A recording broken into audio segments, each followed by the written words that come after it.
Okay, we've got our winning team right here. That's the number 88 Michael Baker International Chevrolet. Dale Earnhardt Jr. has joined us. Where's Chris? All right. Dale Earnhardt Jr. has joined us with crew chief Steve Letarte. And Dale, congratulations on this win. Sweeping Pocono. You talked a little bit about it the other day. Got a pretty good crew chief there next to you, too. Yeah. So congratulations. There you go. Talk about this win today, Dale. This is a big one. Yeah, this is big. I think that I got a lot of faith in Steve, and the strategy that he used today gave us the opportunity to get by some guys that we probably weren't going to pass on the racetrack. We had we were determined to go home from the last win and improve the car.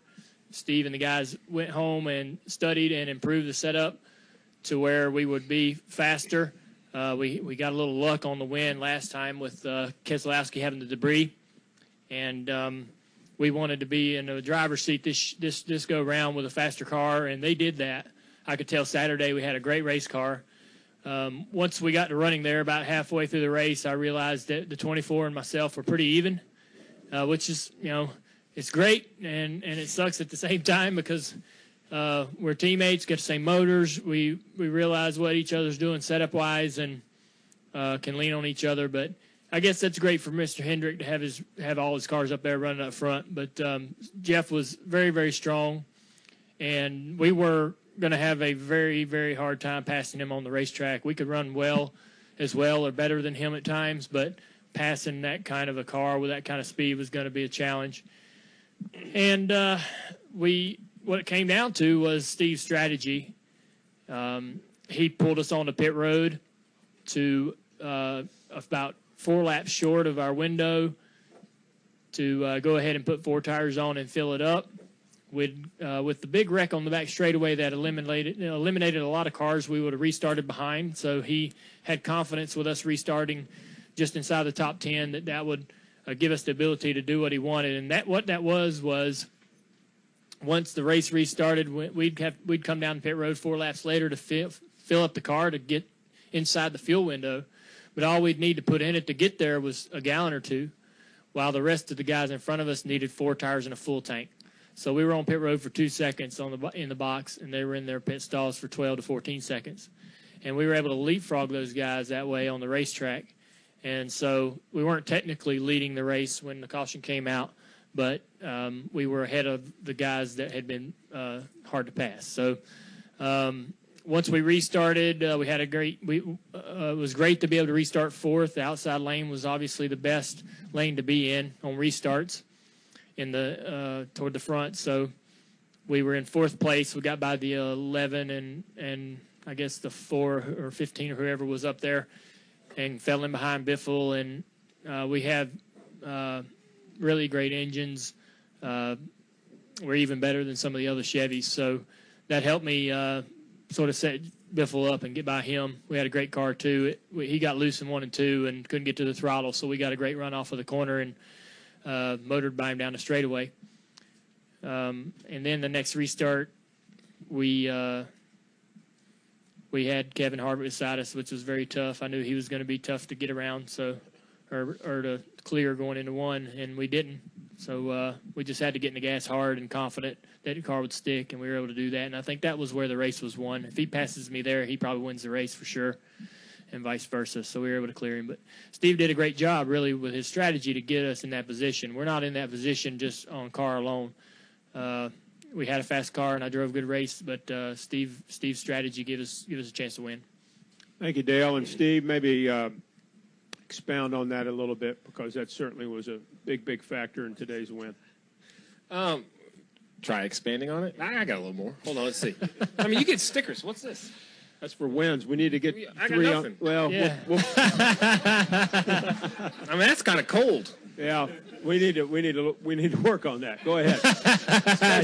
Especially after today. So no, Dale's right. We came here the first race and we had a really solid weekend, just a good weekend. Every practice, everything went right. The race went right, and we had an opportunity at the end, and it fell our way with some circumstance. And while we were ecstatic to win, and we'll take it, it was definitely, there was room for improvement with the car and some other things. And so we worked very hard between that race and this race to try to come back. We thought we made some gains in Indianapolis, and they didn't really show up in the race, which was a little disappointing. So we stuck to our plan and came here. And we, once again, had a solid weekend. But I think in happy hour we had some breakthroughs and had some more speed in the car, which allowed us to be aggressive with our pit strategy. What I love about racing at a track like Pocono is he can't do it without the pit crew. The pit crew can't do it without me or him. It really takes top to bottom, inside and out, everyone that puts on, this uniform. And there's some tracks you go to that there just is not opportunity for a crew chief to make many decisions other than pit and go back out and hope you have a better car. And there's not a lot of opportunity for the pit crew other than just try not to maintain, try to maintain and not lose spots. And when you come to a track like Pocono, you have to be very creative with your strategy. The pit crew has to understand the strategy and execute it efficiently. And that's why today was, it meant a lot to the whole group. They deserve to win the races. They're a great group of guys. I feel a lot of pressure to get those guys to victory lane because, like I said, they deserve to win. They're a winning group. And I feel that's my job is to try to lead them to victories. And they're hard to come by in this series. This series is very tough. There's a lot of depth. I mean, Kevin Harvick was crashed under the caution that we worked our strategy, and here you go, 20 laps later, you're racing Kevin Harvick. So this is you don't ever want to assume anything, and I was very thankful to have my engineer up there today. He saw some things early in the race, and we discussed that strategy earlier in the race, and we didn't take it under one of the cautions, and we saw that as not our only opportunity, but like Dale said, the 24 was so strong, we wanted to try to leapfrog them on pit road and not try to leave it up to circumstance on the racetrack. And that only works if everybody executes. He was spectacular under that restart, got us where we need to be. Pit crew was efficient. We got off pit road, and then it was just sit back and watch. I turned, we had some great gentlemen from our sponsor this weekend sitting on top of the pit box. I turned around on the last 3 laps to go before we started. I said, this is either going to go good or bad. And there's really nothing we can do about it. So just hope it goes good. And he smiled, and it went great. He did a great job.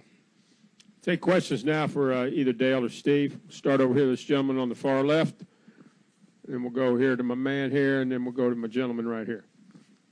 John Steffi with the Effort Review. This is for Steve. Kyle Petty won the spring race years ago here, and he thought he'd bring back the same car and didn't have his same turnout as the race. What exactly do your engineers do or between the spring race and now?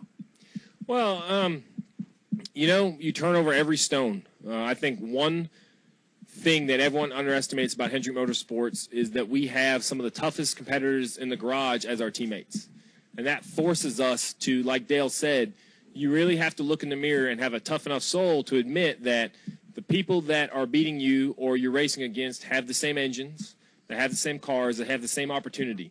So you have to decide what kind of mettle you have, and if you really have enough to go back to the shop and show up every day before the sun's up and work every day till the sun goes down and try to find those hundreds and thousands and ounces and counts of downforce that don't add up by themselves. You have to have them all to make improvements. And I feel we unloaded a better car at the second Pocono than we did at the first Pocono. And that really is a testament to the group, and not just the group here at the track, but the whole group in the 4888 shop. I know Jimmy had a little bit of tough luck here, but both buildings really push each other. And you saw how fast Jeff was today. And, that's what we're chasing, is a guy like him with all that experience coming off a big win at the Brickyard. And that's what you have to do. You cannot ever assume a winning car is going to be good enough next week. Joseph Wilkins, Speedway Digest. I saw you guys took out the broomstick on pit road. This is your first time that you swept races at track since 2002 at Talladega. How do you guys plan on carrying the momentum entering the chase? You're the man, the broadcaster. You tell him. I'll give it a shot. No, I mean, on a serious note, you don't. It's too far from the chase. There's still weeks to go before the chase. This is just a win. It's a win at Pocono. It's a great win. We'll unload at Watkins Glen like 42 other guys with a chance to win Watkins Glen. It doesn't matter what you did at Pocono. And I think that's the key. If you think that this win gives you an advantage at Pocono or gives you an advantage at Chicago, you're sadly mistaken. And that goes back to the first question we had.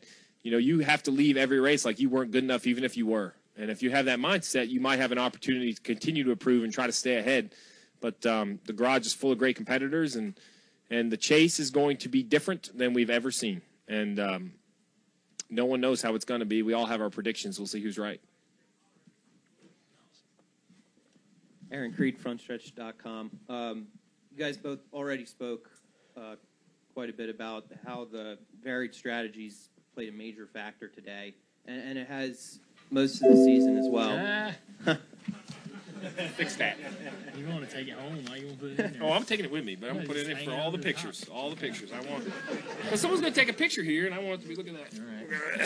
Very, very nice. Are y'all making those over there? Yeah. That's how it Hey, works, man. This is my buddy Chris. Does he get one? Yeah, Does he should get one too. Chris. Tell him who it is now. Yeah. This is my buddy Chris from Make-A-Wish. He's from Mississippi, and he's a deer hunter. I told him if we won, we'd go to Victor Lane. So he's getting the full thing today. That's right. Yeah. So the question's more for Steve, and then if Dale, you want to chime in too.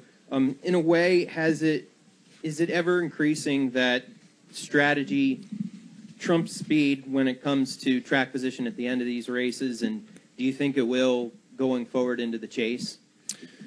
Well, I think I'm going to answer that with you can never close Pandora's box. And what I mean by that is if I could go back 20 years and call a race for any driver at any track, we could do better.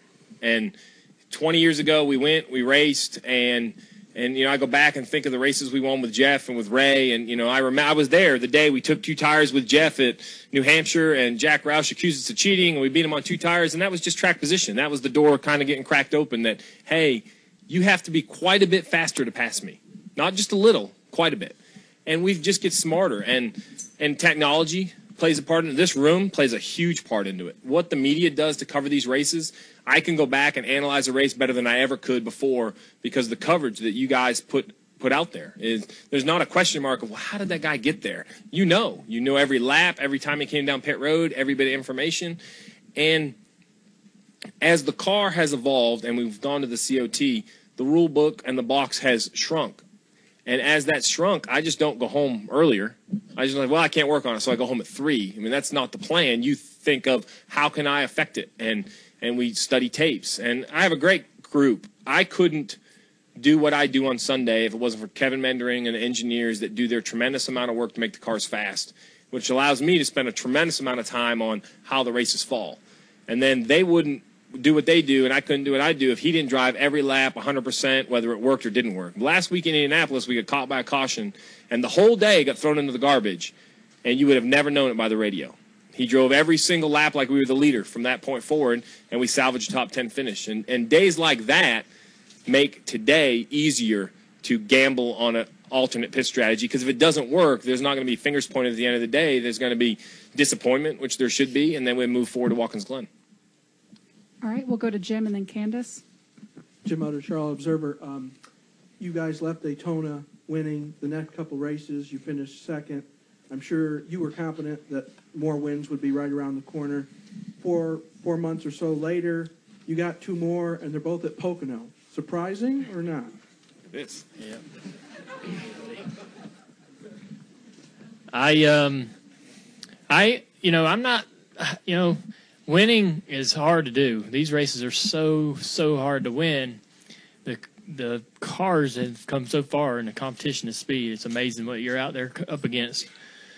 And everybody knows it on those last restarts. Everybody's sitting there knowing how rare it is to get a win. So I'm a little surprised on that front, but just, and I've said this over and over, but looking at our team and how we've grown and how everybody's continued to improve, this makes sense to me, and how we're running makes sense. So it just seems logical.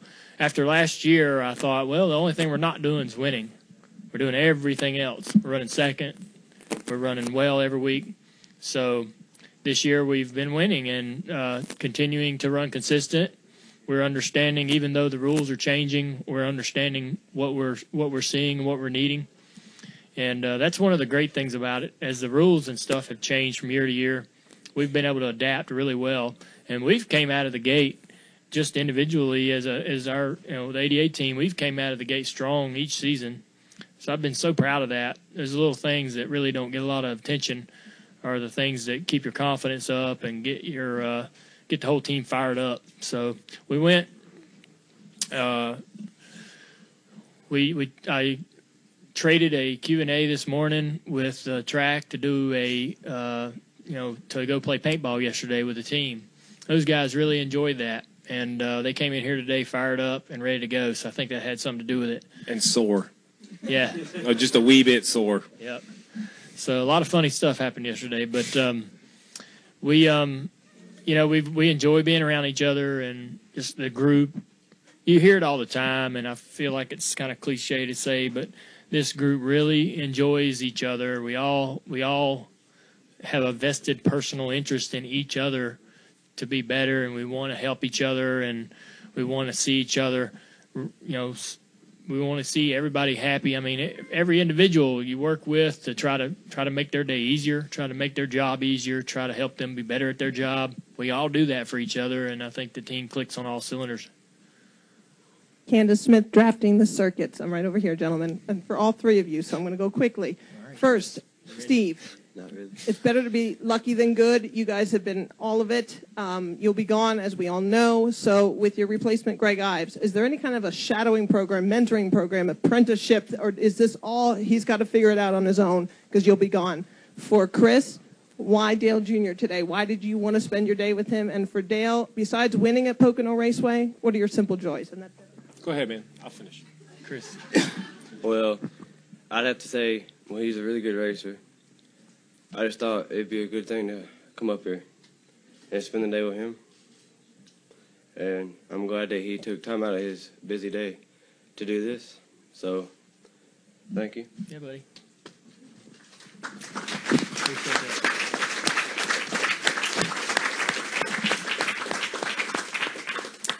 I forgot my question. That was heavy. My simple joys? My Amy, Redskins, my family, drinking a cold beer. You got that in the right order, too. Yeah. I'm just, for a man that will be 13 years in December, you got that in the right order. Yeah.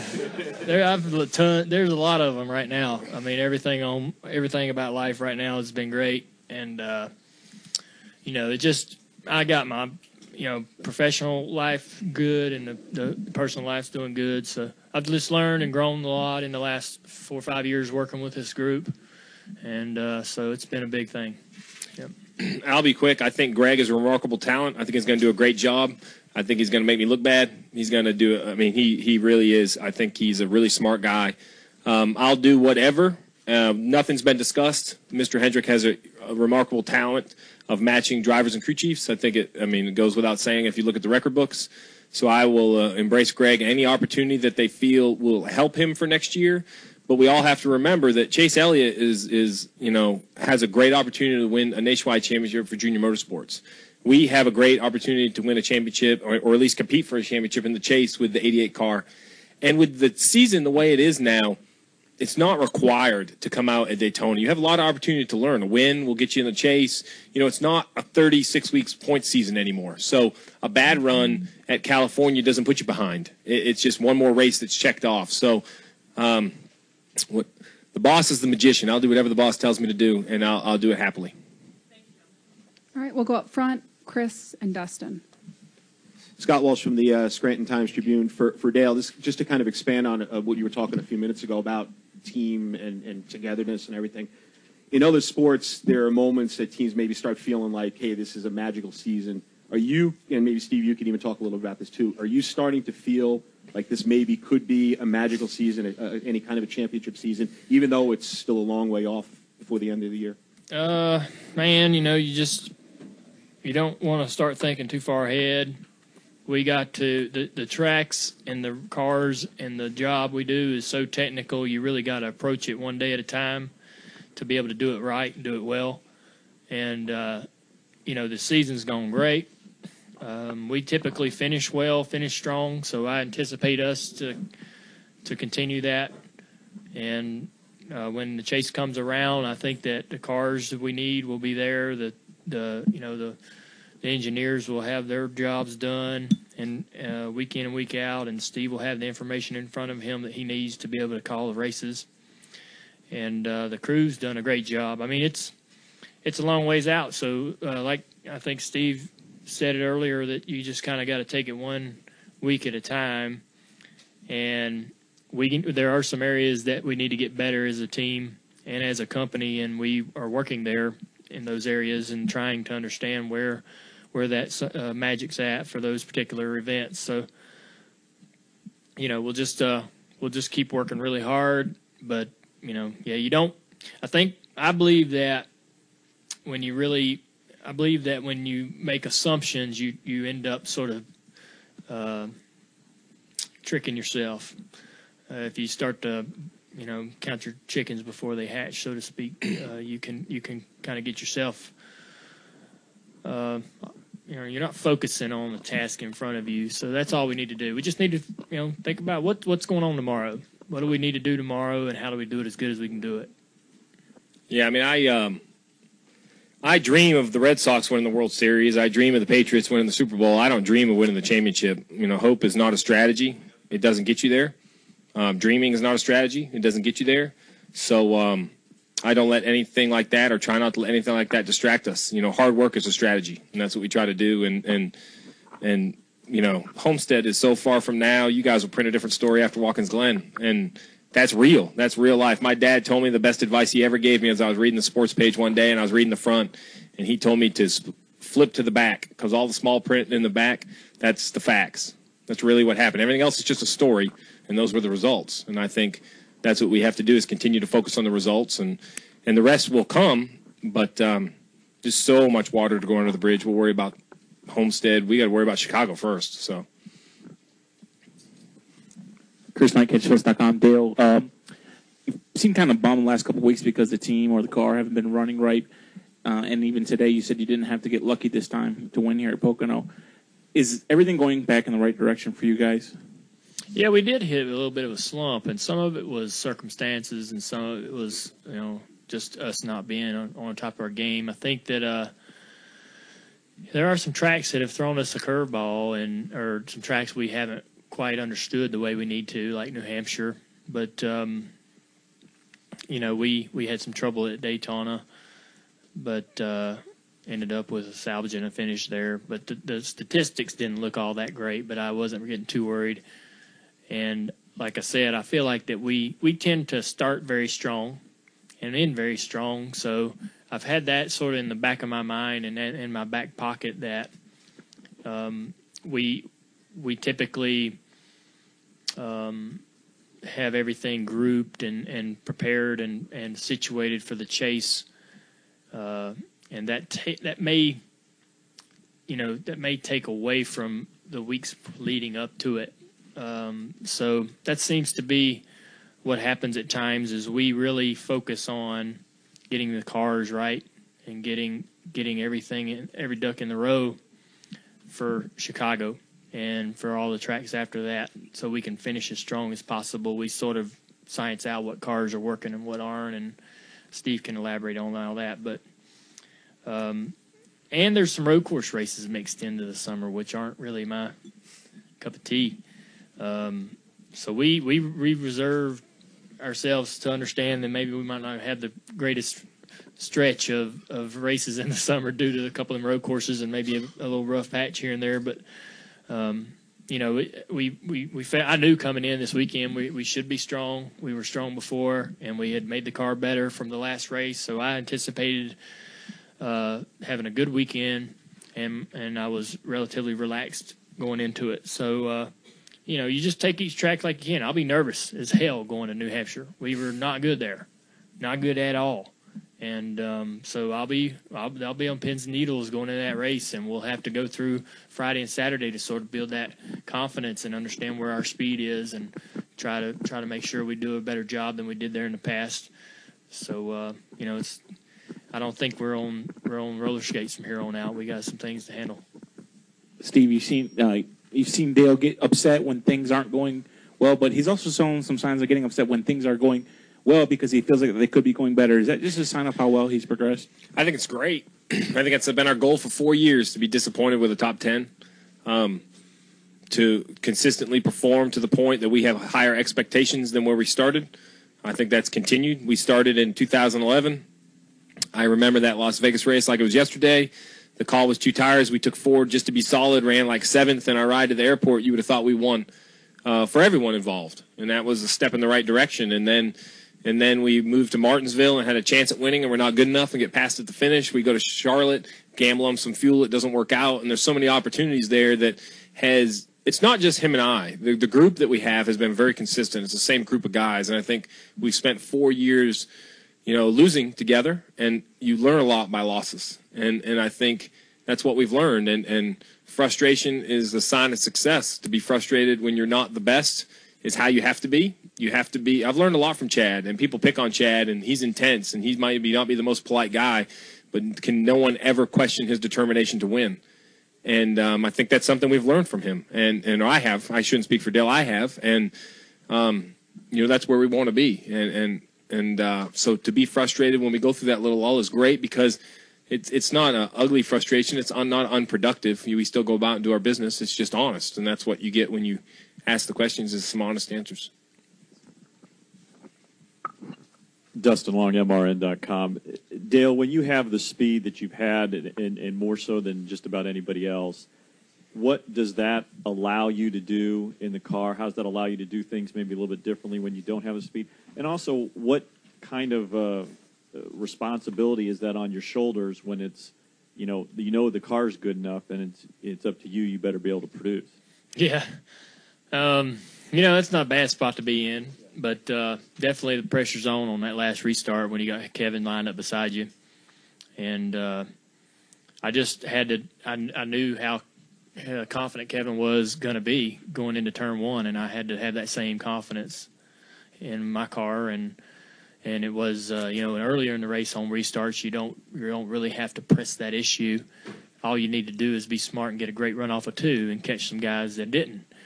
But and that was mano a mano, guy versus guy, and he's going to be brave, and I've got to be brave. And so I knew that I couldn't, I didn't want Steve and those guys. They're watching it, and everybody else on TV is watching, so you got to drive it in there. But and we were able to make it work.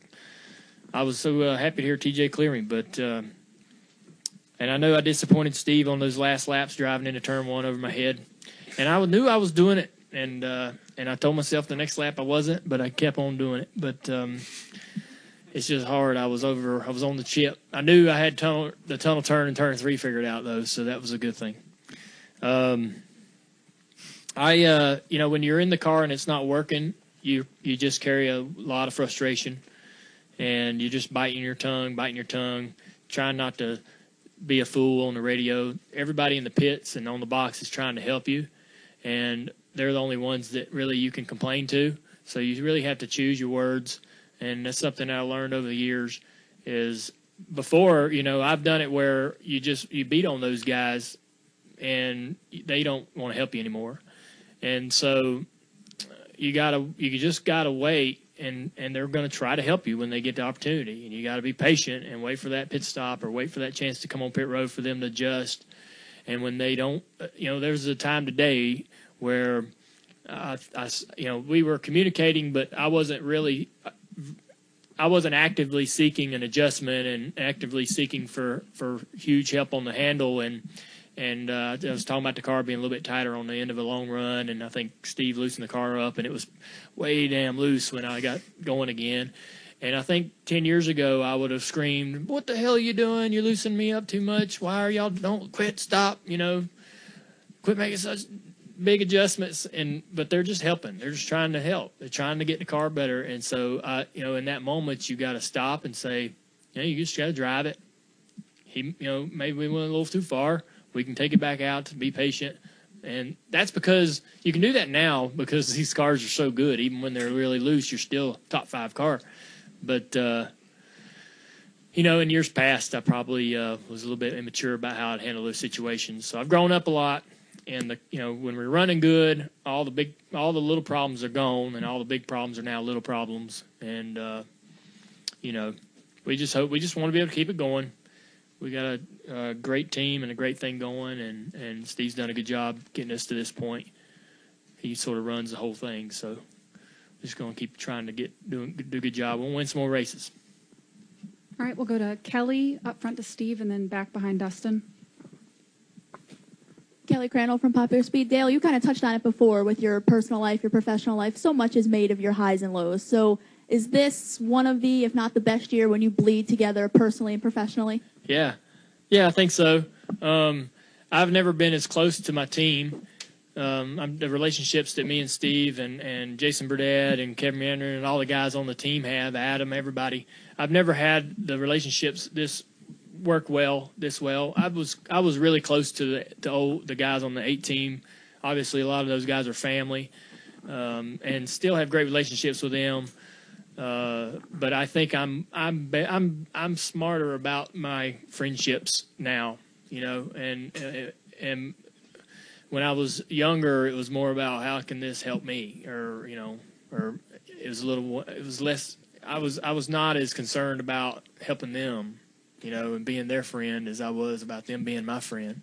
So I think I'm better at being a friend these days. But and my personal life's great. Me and Amy have got a great relationship and a good home life, and my mom and everybody at home's been awesome. So everybody's sitting at home right now waiting on us to get there. So when we get there, we'll see them, and that's a great thing. So looking forward to it. And for Steve, real quick, you, according to the TV broadcast, you looked awfully proud of yourself when the strategy played out to where you got ahead of Jeff, and then it kind of seemed like the emotion turned because they showed you again and you had your arms crossed. So what was that roller coaster like going back and forth the last couple laps? I don't think the emotion turned. I mean, when you're a crew chief, it's difficult. I'm sure it's like being a head coach to a football team. You can write all the script you want, but the plays still have to be completed and still has to happen. And as a crew chief, especially with the depth of these teams and the strength of the engineers, and I feel like my job is become less and less of this decision makes the difference. I try to support the guys on our team, and we have such a great team that, man, some weeks I wonder if I even need to be here. I mean, they run on their own. They really do. I'm not sure even what I'm doing some weeks. They're such an efficient group that every once in a while there's a moment in time that it all kind of became clear. And that pit strategy, Kevin and I argued about it for 3 or 4 laps under caution on what we needed to do. And we drew it out on a piece of paper. We had the times, the plan, the this, the that. And when we left pit road, we had it like to the 10th of a second. And that was that moment in time that, man, we might have somewhat of a clue what we're doing. And it was awesome. And then the rest, you just kind of sit back, and I go back into my role of I'm done. I'm done. My role then is to be a communicator, to make sure he understands I'm done seeing him, to make sure TJ knows, and it's not to, hey, the pressure's on you. It's just so it's clear we know what the plan is from here. And then I'm really no different than you guys. I'm watching the race. Steve Richards, the PRN. One for Dale and one for Steve. Dale, first of all, on TV, I guess you said that your relationship with Rick was life-changing. Can you expand on that and what you guys talked about over the phone in Victory Lane? Yeah, I just told him thanks for believing in me and making my life better. He has that effect on all the people that work for him. He makes everybody's life better. I don't even know how I don't even know how you get through to a guy like that and tell him, what he's done for you. But when we went to work together, we envisioned all these great things happen, and we came out of the gate winning races, and it looked like we was going to have this awesome career together. And then we went through struggles, and he had every right in the world to replace me with another driver, and nobody would have said a thing about it because we weren't running good enough, and it would have made perfect sense to everybody if he'd have went that route. But he stuck with me and said we were going to make it right. We're going to make it right, and he put me with Steve, and I think, Steve was in a place where he was looking for something new, and I was definitely needing something new. So, and it worked out. It was a touch and go there for a while, but we've done some good things together, and we've continued to get better, and we're finally realizing that potential and doing the things on the racetrack that we dreamed about doing when we first started working together. So I just like to tell him thanks for believing in me, sticking with me. And he has made my life better, He's helped me become a better person, put me around people that influence me to be a better person. So just want him to know that I appreciate it.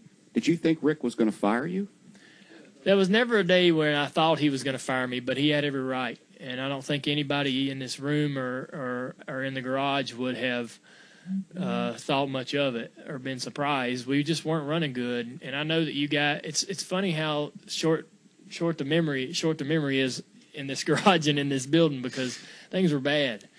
And you know, as good as they are now, it wasn't a good time. So I would have, you know, me being an owner, me understanding that situation, me understanding how dealing with drivers goes, I knew I was in a precarious situation, but I'm not trying to bring that to light. I just felt like at any moment, you know, that could have happened. But I'm glad he saw it through, and he's that kind of guy. I've seen him do it with other people, not just, you know, I've seen him do it with drivers. I've seen him do it with other employees and help them get to where they want to go potential-wise. When he believes in somebody, he sees something special, and he usually is right, and they end up accomplishing their goals. I know, Steve, you could answer this question. Probably you could go 5-10 minutes on this, but how has Rick changed your life as well? Well, I don't think I can answer that question when you go to work for a guy at 16 and now you're 35 and you're not going to work for him at the end of the year. He's the guy that, you know, Rick didn't hire me. You know, Rick doesn't hire floor sweepers. I'm not even sure Ray hired me. I think Ray probably told somebody in the 24 shop to hire me. But over the time, I've got to know Rick, and, you know, the boss is the guy that I don't talk to a lot. I don't need to. We've always had a very mutual understanding of what my position is, what my responsibility is. I pride myself on a guy that doesn't need direction on a daily or weekly basis. It's pretty clear to me what my job is. But he's the kind of guy that through the low times in your life, you can lean on, and you don't worry about talking to him about it. You don't worry that you're talking to really your boss and your owner and kind of opening yourself up for a lot of ridicule or judgment or question that maybe you can't do your job. And he's given me a tremendous amount of advice without probably ever even knowing it. And he's just that kind of guy. You know, people don't work at Hendrick Motorsports because we win races. You know, people work at Hendrick Motorsports because they want to work for Hendrick, and that's a big difference. Dale, the other day when we were talking about getting your mojo back, and you were saying that the only thing that matters in your life is how you perform on a Sunday. At Pocono Raceway for 14 years, there have been some pretty bleak Sundays. Yeah. Were there times that you left here saying, man, I don't care if I ever go back to that place again?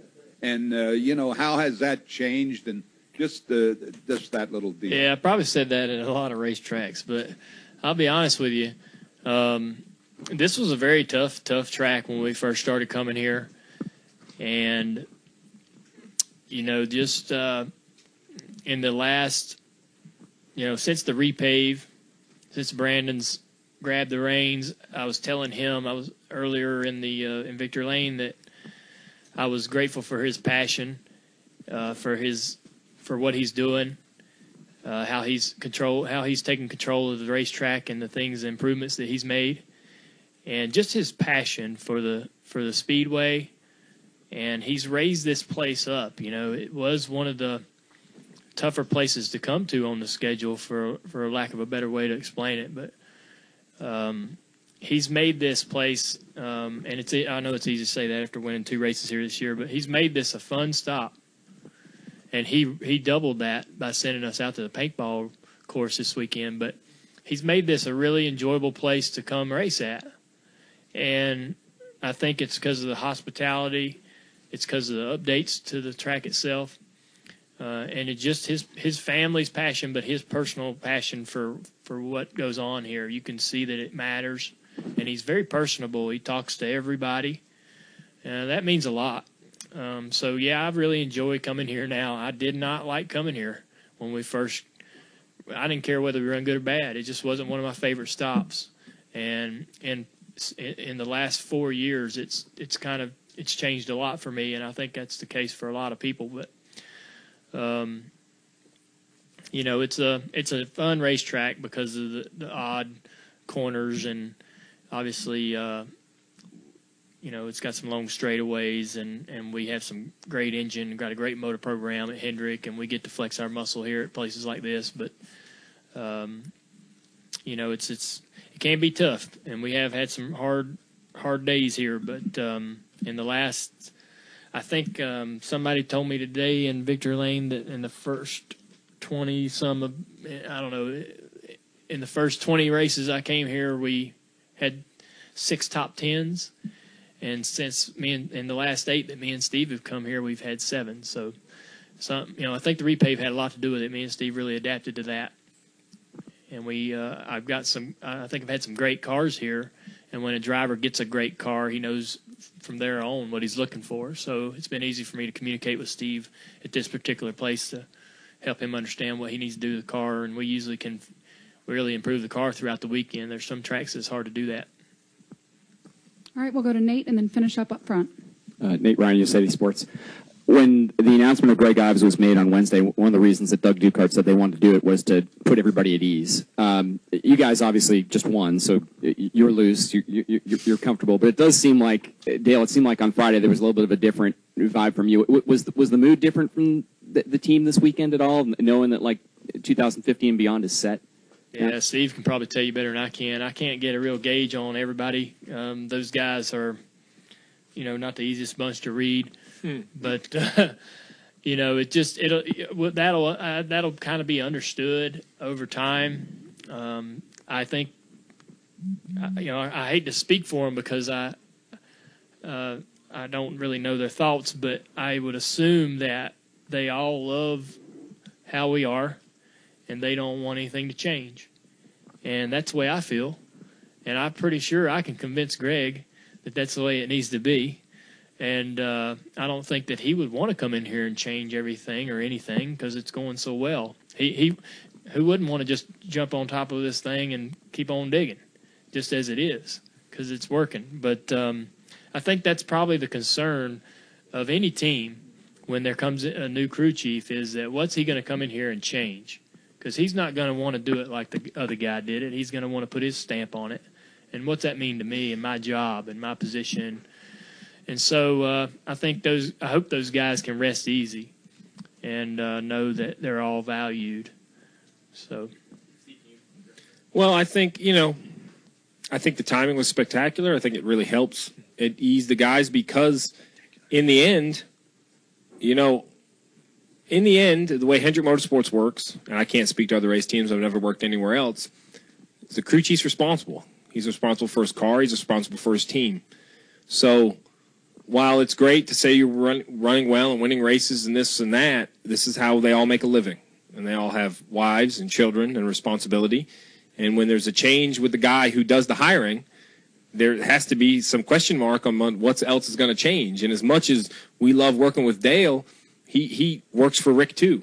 It's not really his team. It's not my team. It's Rick's team. And then Rick, hires the crew chief to make the decisions. And, I love this group of guys. I've hired all of them, some years and years and years ago. And I think that no matter how many times you reassure them, and you can't reassure them. You can't be the guy leaving and then sit this guy across from the desk and tell him it's going to be okay because you don't know. So you really don't say anything. And I think what this does is it brings in an in-house Hendrick guy who knows the rest of the Hendrick team. And I'm with Dale. It allows a guy like Greg and Dale and myself to have conversations and let them know where the strengths and the weaknesses and if I was staying, what I would work on. And I think that's exactly right. I think this allows a really strong, tight-knit group to stay together and get a new leader and support him because he's going to have frying pans hot, with Dale Earnhardt Jr. So he's going to have a lot to kind of understand. But I don't doubt at all his ability to build race cars and call races. He's going to be great. Hey guys, Kyle Magda for the Times Leader. This is for Dale. Looking forward next week to Watkins Glen. You finished third at Sonoma back in June. What has this done to your confidence level going into the next series road course race? Well, I'm hoping that I think that what we did was sit back and let everybody else do the heavy lifting, go do all the testing, and then we get the notes and information and sort of cherry pick what we think we can use. And we ended up putting a pretty good car on the track. And Steve did some great strategy to give me newer tires to be on the offense at the end of that race at Sonoma. And like I say, he's the best guy on the box when it comes to strategy, and I'm sure if we can cook something up at a place like a road course, we can do it anywhere. But, I mean, it's pretty standard what you do there. You run the race backwards. Everybody's going to pit about the same time, and not really many people are going to get off sequence at a road course. But we were able to do that and get successful at Sonoma. I hope we can take what we learned from everybody that tested and what we learned at Sonoma and put a good car on the track that's competitive at the Glen. I think I can do a better job at the Glen because it's not as technical as Sonoma.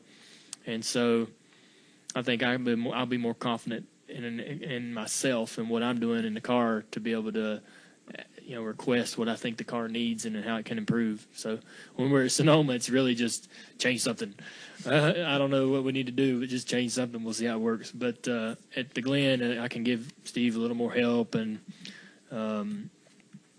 if I do a good job on the racetrack, don't drive off the blacktop, and we have good pit stops and everything, we should have a good finish. Yeah, with the strong Sonoma showing, has it changed your view at all about road courses? Not really. I never inspired to be one road course racer. So I love ovals, love fenders, and love racing on ovals and banging fenders. So, I'm not much of road course racing's all right, and I'm glad we don't have too many of them. And just honest, I just don't really enjoy it that much. But, it's on the schedule, and we got to go to it. And I go in there positive and ready to work hard. And if we work hard, we can get a great finish. And so that's what we'll try to do.